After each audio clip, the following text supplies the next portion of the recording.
Assalamualaikum warahmatullahi wabarakatuh. Alhamdulillah kembali berjumpa dengan Bilatub News. Semoga kita semua selalu dalam keadaan sehat dan selalu dalam lindungan Allah Subhanahu wa taala. Amin ya rabbal alamin. Sangat mengejutkan sebuah judul berita yang dimuat oleh CBS News edisi 28 Februari 2025, Saudara, dengan judul Thousands Convert to Islam in Prison Each Year. Subjudul I Recovered My Humanity. Ribuan orang masuk Islam di dalam penjara setiap tahun. Saya menemukan kembali kemanusiaan saya. Masya Allah. Kita bacakan dulu beritanya sedikit. Setiap tahun puluhan ribu narapidana di AS berpindah agama menjadi Islam selama di penjara ya. Puluhan ribu ya. Each year tens of thousands of inmates in the US. Sekali lagi, each year tens of thousands of inmates in the US ya. Setiap tahun puluhan ribu narapidana di dalam penjara Amerika are converting to Islam. Setiap tahun puluhan ribu narapidana di Amerika Serikat berpindah agama masuk Islam selama di dalam penjara. Oke. Episode terbaru dari seri CBS Morning, The State of Spirituality with Lisa Ling. Keadaan spiritualitas bersama Lisa Ling. Mengeksplorasi mengapa keyakinan ini terhubung dengan begitu banyak orang di balik jeruji besi. Berpindah agama ke Islam di penjara hampir setiap hari.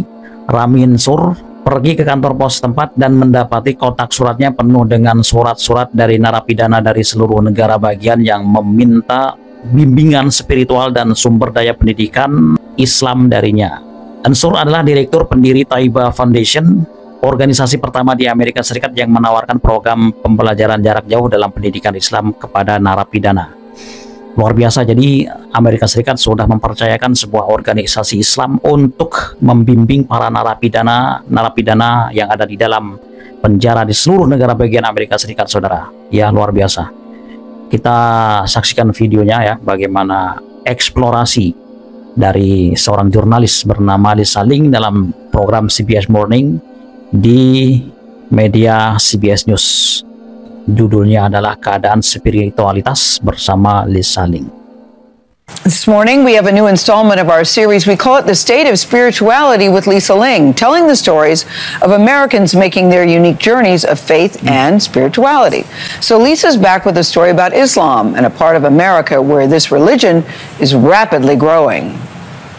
So this is where it starts for us. Most days, Rami Nassour heads to the post office to check his mailbox. Wow, that's a lot. Yeah. Inside, a stack of letters from all over the country. There's Texas, Ohio, Florida, Colorado. So all of these are from prison. They're all from prison. Nassour is the founding director of the Taiba Foundation, the first organization in the U.S. to offer a distance learning program in Islamic education to prisoners. How big is the need of Muslim prison inmates seeking out Islamic education? Oh, it's huge. When we started about 15 years ago, that was the main need that we heard from Muslim prisoners, and so we developed this organization to fill that gap and that need.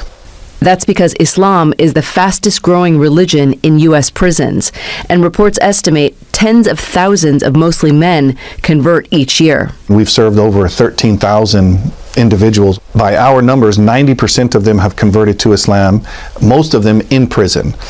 What do you think it is about Islam that really resonates with people who are confined and locked up inside of a facility like a prison? What I think resonates is that there's so much confinement, and then finally finding that Islam is the one that gives them that freedom, because it has a level of submission. So you submit to a certain regiment. There's 5 daily prayers. There's a method.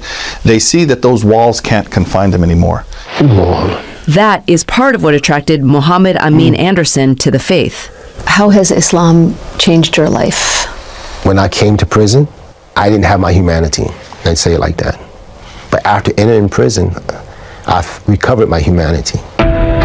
Born Christopher Anderson in Philadelphia, he was the son of a preacher. But as a teen, he answered the call of the streets. actually fell into a drug addiction for about a year and a half. And I got involved with a group of guys, and they were selling drugs in our city. Rocking everybody and all the ladies. In his early 20s, Anderson participated in a gang-related murder. He was sentenced to more than 30 years in prison. How soon into your incarceration did you find Islam? Maybe a year or two I was in, I think.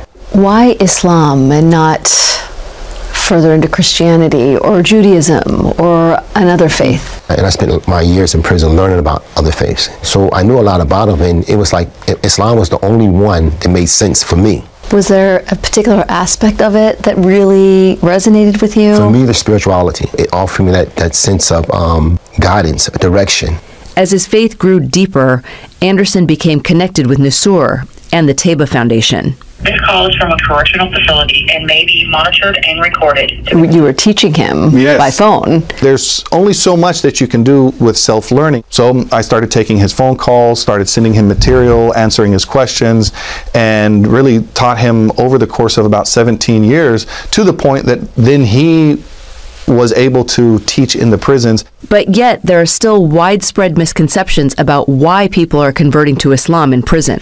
There may be a perception that those people are becoming radicalized. Yeah. What do you make of that theory? It's just not the case. The numbers don't show that. Does it exist? Yes.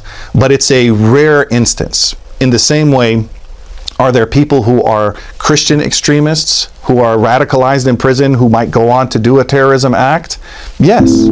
According to the National Institute of Corrections, violence due to prison radicalization by Muslims in the U.S. is a rare event, and there's little to no evidence it's happening. In fact, Nusur says many converts are attracted to the faith by observing how Muslim prisoners carry themselves. They'll notice that that person is different. He's not falling into the same ruts of how other people might behave in prison. And so they ask them, and then he'll say, well, it's my Islam, and my Islam teaches me about my character. Anderson was released from prison in July after serving his full sentence. At his parole hearing, he says the chairman called him an exceptional inmate. What role do you think your faith in Islam played in you being portrayed that way? It played every part, every aspect of my life. But now, outside of prison walls, he says his work is just beginning. I see you becoming emotional. Yes. Yes. What is it that's filling you with this emotion? Because to be able to know where I came from, the person I was, the selfish person I was, the lives I ruined, the people I harmed, and now to be able to give a second chance. But I believe God gave me a second chance to come out here to serve humanity, because the person life I took, he doesn't have a second chance. So I think I owe it to him. I owe it to his family. I owe it to his children to do something with my life. What would little Christopher Anderson think about Muhammad Amin? He would think, now you got it. Now you got it. What did you get? What it means to live. What it means to live.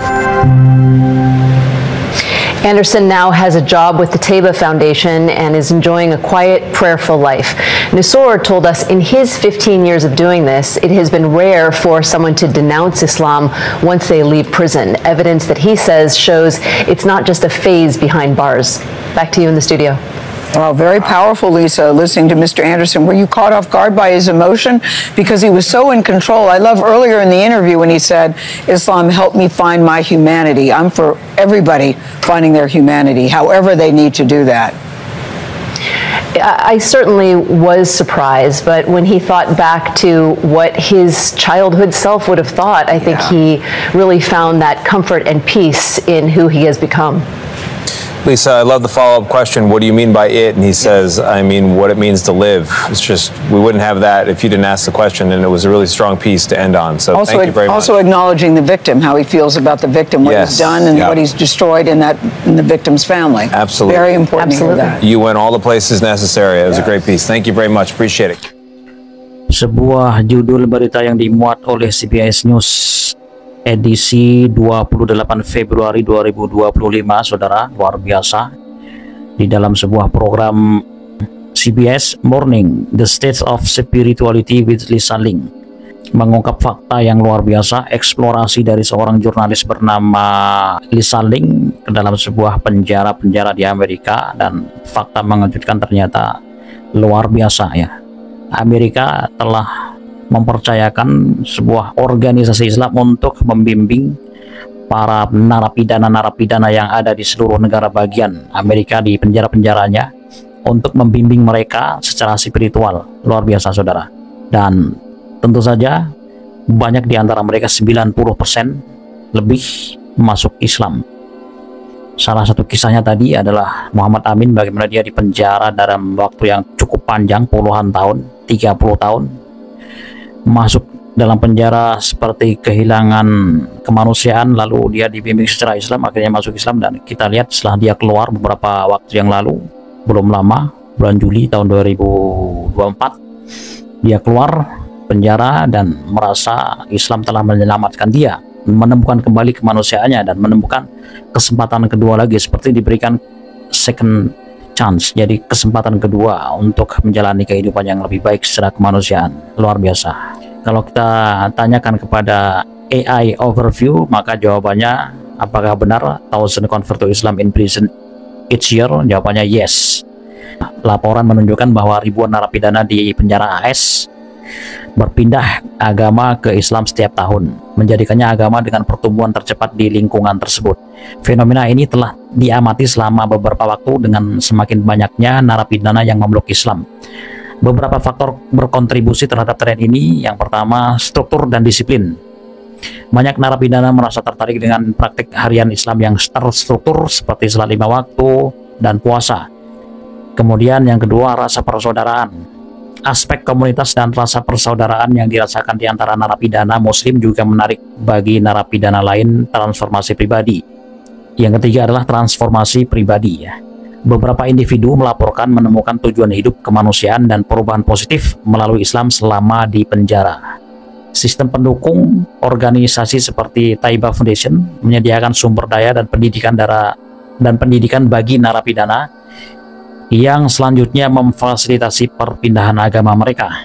Perlu dicatat bahwa meskipun tingkat perpindahan agama tinggi, terdapat kesalahpahaman tentang radikalisasi. Banyak narapidana tertarik pada agama ini karena mengamati perilaku positif narapidana Muslim. Luar biasa. Dakwah yang bagus oleh narapidana Muslim ya. Inilah yang terjadi saudara di Amerika Serikat ya.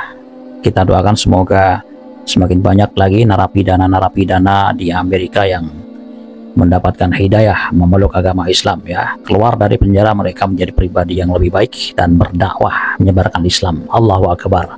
Allah Subhanahu wa taala menjawab ya.